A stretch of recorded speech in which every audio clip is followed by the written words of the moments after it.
Setelah dilakukan tes usap antigen pada seluruh tahanan di Polsek Sukarami, Palembang, ditemukan 4 tahanan terkonfirmasi positif COVID-19.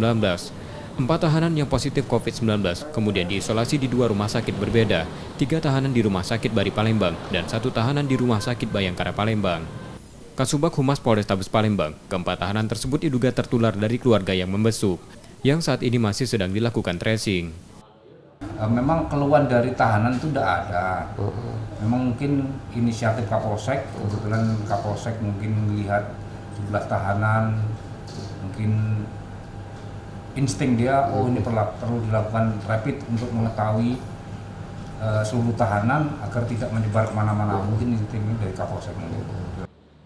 Setelah dilakukan disinfektan seluruh Mapolsek, layanan pada masyarakat di Polsek Sukarami tetap berjalan seperti biasa, dengan tetap menerapkan protokol kesehatan.